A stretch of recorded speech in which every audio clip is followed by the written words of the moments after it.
গরুর ভিতরে জল মোটর দিয়ে জল কারেন্টর তারের দ্বারাও কিন্তু থাকিও না, এটা বহুত রিস্ক কিন্তু এত জল একটাও প্রবলেম ড্রেন না থাকার কারণে, একটাও প্রবলেম ইউটিউব ড্রেন না থাকার কারণে আমরা এই প্রবলেম, কিন্তু আমরা শুনি আর যে ড্রেন সেন্ট্রাল হয়েছে রাস্তার জল ইয়ে গরু ঢুকে। হ্যাঁ, রাস্তার জলটাই আমরা ইয়া ঢুকেন, ড্রেনিং কোনো সিস্টেম নাই।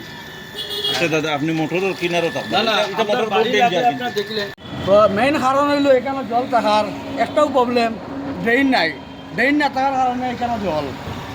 একটা যদি ড্রেন হইতো তাহলে আজকে এখানে জল থাকলো না, অনেক বহুত কষ্ট, বহুত কষ্ট ড্রেন না থাকার কারণে।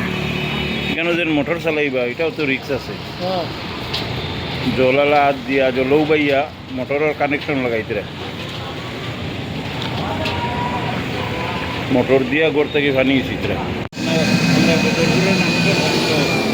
বড় হাঁটু জল, বৃষ্টি নাই কিন্তু বালা ড্রেনেজের ব্যবস্থা না থাকার কারণে মানুষের ঘর ওদিকে দেখায় ওদিকে দেখায়।